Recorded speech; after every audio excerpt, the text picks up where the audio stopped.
আসসালামু আলাইকুম। আজকে সুপারি পড়ার মাধ্যমে আর কি বশীকরণ একটা দিব। কাউকে বশ করা বলতে কি, এটা নিজের ইচ্ছায় কাউকে চালানো, আপনার প্রেমে ফেলা বা আপনার কথা মতো কাউকে বাধ্য করে, এটাকেই সংক্ষেপে বলা হয় বশীকরণ। আপনি কাউকে পছন্দ করেন, তাকে নিজের কথা মতো কি করবেন, এটাকেই বশীকরণ বলা হয়, বশ করা বলা হয়, বা মহব্বতে পাগল করে ওই তান্ত্রিকের ভাষা বলা হয় বশীকরণ। যাই হোক, পুরো ভিডিওটা একটু কষ্ট করে শেষ পর্যন্ত দেখেন, তাইলেই পুরো বিষয়টা বুঝতে পারবেন। না হলে কিন্তু কোনো কিছুই বুঝতে পারবেন না। দুমদাম কাজ করলে কিন্তু কাজ হবে না। আর কথাটা আগে শুনতে হবে। ব্যক্তিগত যে কোনো কাজ আমাদেরকে দিয়ে যদি করাতে চান, স্ক্রিনে দিয়ে দেওয়া আছে নাম্বার, সেই নাম্বারে ইমো, হোয়াটসঅ্যাপ বা ফোনে যোগাযোগ করে যে কোনো কাজ করাতে পারেন, দেশে অথবা দেশের বাইরে থেকে। তো প্রথমত যে কোনো শনি মঙ্গলবার দিনে একটা সুপারি নিতে হবে।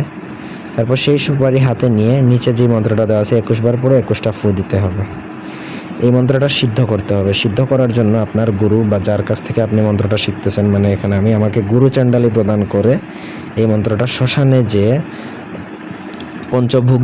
পঞ্চভোগ মানে 5টা যে কোনো বাতাসা এই ধরনের জিনিস, 5টা খাবার জিনিস আপনি ভোগ দিয়ে দিবেন, 5টা মাটির পাতিলে দিয়ে। তারপর এই মন্ত্র গুরু চাণ্ডালি প্রদান করে মন্ত্রটা 108 বার জপ করলে মন্ত্র সিদ্ধ হবে। তারপর সেই সুপারির উপর ফু দিয়ে ওই সুপারি আপনার প্রেমিকা বা যাকেই খাইতে দিবেন, ছেলে মেয়ে পুরুষ মহিলা যে কেউ, ছোট বড় যে কেউ হোক না কেন, তাকে খেতে দিতে পারলে, আর যদি সে ওইটা খায় তাহলে কিন্তু সে বশীকরণ হয়ে যাবে।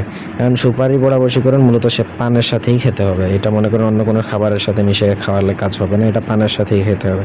অর্থাৎ আপনি এটা যদি প্রয়োগ করতে চান তাহলে উদ্দিষ্ট ব্যক্তি কিন্তু পানখোর হতে হবে। তো এই ছিল আজকের ভিডিও।